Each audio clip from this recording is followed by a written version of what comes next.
ఏపీలో ఉష్ణోగ్రతలు భారీగా పెరగనున్నాయి. సాధారణం కంటే 3 నుంచి 4 డిగ్రీల ఉష్ణోగ్రతలు పెరుగుతాయని వాతావరణ శాఖ అధికారులు చెబుతున్నారు.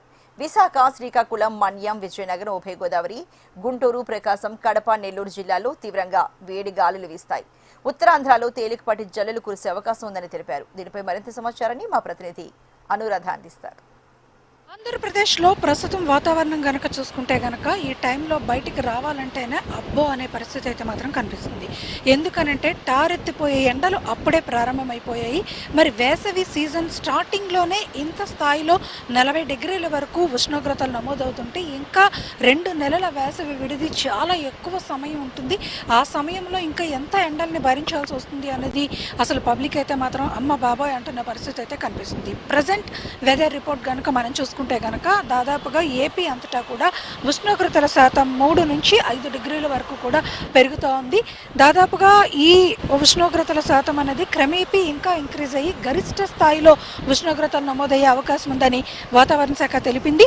అలాగే వేడి గాలుల తీవ్రత కూడా అధికంగా ఉంటుంది. ముఖ్యంగా ఏదైతే విశాఖపట్నం, విజయనగరం, మన్యం, ఉభయ గోదావరి జిల్లాలు, ఎన్టీఆర్, కడప, నెల్లూరు ఈ జిల్లాలన్నింటిలోని కూడా వడగాల్పుల తీవ్రత కూడా ఎక్కువగా ఉంటుందని వాతావరణ శాఖ తెలియజేసింది. దాదాపుగా వచ్చే 2 నెలలు కూడా హీట్ వేవ్స్ అత్యధికంగా ఉంటాయి కాబట్టి ప్రజలు అప్రమత్తంగా ఉండాలని సూచనలు అయితే జారీ చేస్తున్నారు.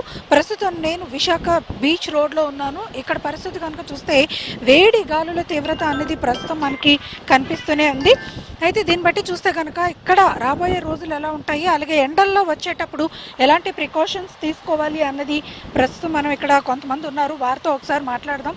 అంటే రెగ్యులర్గా ఏదైనా ఇండోర్ ప్లేసెస్లో పనిచేసిన వాళ్ళు అయితే పర్లేదు. సార్ ఏంటి సార్ మీరు ఏం వర్క్ చేస్తూ ఉంటారు, ఎక్కడి నుంచి వచ్చారు? కాకినాడ నుంచి వచ్చాను మేడం. డ్రైవింగ్ చేస్తూ ఉంటాను. సో డ్రైవింగ్ చేస్తున్న వాళ్ళకంటే ఇంకా ఎక్కువ కష్టం ఉంటుంది. ఎండలో డ్రైవ్ చేసేటప్పుడు చాలా జాగ్రత్తలు తీసుకోవాలి. వెహికల్ హీట్ ఉంటుంది, పైనుంచి వేడి వాతావరణం ఉంటుంది. మీరు డ్రైవ్ చేసినప్పుడు వాటర్ ఎక్కువగా తీసుకోవాల్సి ఉంటుంది. అంటే వాతావరణంలో మార్పు ఏమైనా గమనిస్తున్నారా? ఏట మీద 7 ఎక్కువగా అనిపిస్తున్నాయి. ముందు వచ్చేసినాయి ఎండలు అయ్యి చాలా చేస్తాం. వాటర్ బాటిల్ అయ్యి కూరలు ఎప్పుడో ఉంటాయి 4-3 బాగా ఎక్కువగా ఉంటే ఒకసారి చెట్లైనా ఆపేసి తీయది దాకా ఇప్పుడు బయలుదేరాలి. సో వడదెబ్బలు కూడా ఎక్కువగా తగిలే అవకాశం ఉంది. వేడి గాలుల తీవ్రత వస్తుందని వాతావరణ శాఖ చెప్తుంది. అంటే మీరు బయటకు వచ్చినప్పుడు ఒకవేళ డిహైడ్రేషన్ అయితే, అంటే ఎవరికైనా ఒక్కోసారి చాలా వేడిగా అనిపిస్తే కొంచెం మనకి ఇబ్బందిగా ఉంటుంది హెల్త్ అనేది.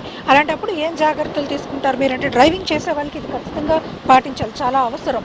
ఎందుకంటే ఎండల్లో తిరుగుతారు కాబట్టి. మరి ఎలాంటి జాగ్రత్తలు తీసుకుంటారు మీరు? ఎక్కువగా దావత ఎక్కువ ఎండలో తిరుగుతూ వాటర్ బాటిల్ అవి రెడీగా ఉంటాయమ్మా. ఎవరికైనా కావాల్సిన ఇస్తాం. ఇది ఇక్కడ ఎండల్లో వచ్చేటప్పుడు ఖచ్చితంగా వాటర్ బాటిల్స్ అనేవి క్యారీ చేయాల్సిందే. వాటర్ బాటిల్స్ లేకపోతే కనుక మనం డిహైడ్రేట్ అయ్యే అవకాశం ఉంటుందని కూడా చెప్తున్నారు. ముఖ్యంగా ఫీల్డ్ వర్క్స్ చేసేవాళ్ళు, అంటే మార్కెటింగ్ ఫీల్డ్స్లో కానీ డ్రైవింగ్ ఫీల్డ్స్లో కానీ ఇలా ఉన్న వాళ్ళు అయితే మాత్రం ఖచ్చితంగా జాగ్రత్తలు అయితే మాత్రం తీసుకోవాలి. డిహైడ్రేషన్ సిమ్టమ్స్ ఏవైతే మనకి కనిపిస్తాయో, అంటే ఎక్కువగా ఒక్కపోత ఫీల్ అవటం, చెమటలు పట్టడం, కళ్ళు తిరిగినట్టుగా ఉండటం, ఇలాంటివి ఏవైనా గుర్తించినప్పుడు వెంటనే వాళ్ళు చల్లని ప్రదేశాలకు వెళ్ళడం, నీరు ఎక్కువగా త్రాగడం, మంచినీళ్ళు త్రాగడంతో పాటు ఎక్కువగా వదులుగా అంటే కాటన్ డ్రెస్సెస్ అనేవి వేసుకోవడం, ఇలాంటివి కనుక చేస్తే కనుక కొంత ఎండల నుంచి ఉపశమనం పొందే అవకాశం ఉంటుంది. ముఖ్యంగా ఈసారి హీట్ వేవ్స్ ఎక్కువగా ఉంటాయని వాతావరణ శాఖ అలర్ట్స్ ఇచ్చిన నేపథ్యంలో ప్రజలు అప్రమత్తంగా ఉండాలి. ఉదయం 10 గంటల నుంచి సాయంత్రం 4 గంటల లోపు ప్రయాణాలు చేసేవాళ్ళు చాలా జాగ్రత్తలు అయితే మాత్రం తీసుకోవాల్సి ఉంటుంది. వృద్ధులు, అలాగే మహిళలు, ముఖ్యంగా గర్భిణీ స్త్రీలు లాంటి వారు, వీళ్ళందరూ కూడా తగిన జాగ్రత్తలు అయితే మాత్రం తీసుకోవాలి. ఓవరాల్గా వెదర్ రిపోర్ట్ కనుక చూసుకుంటే కనుక ఈరోజు 10 మండలాల్లో హీట్ వేవ్స్ ఉంటాయన్నది వాతావరణ శాఖ చెప్పింది.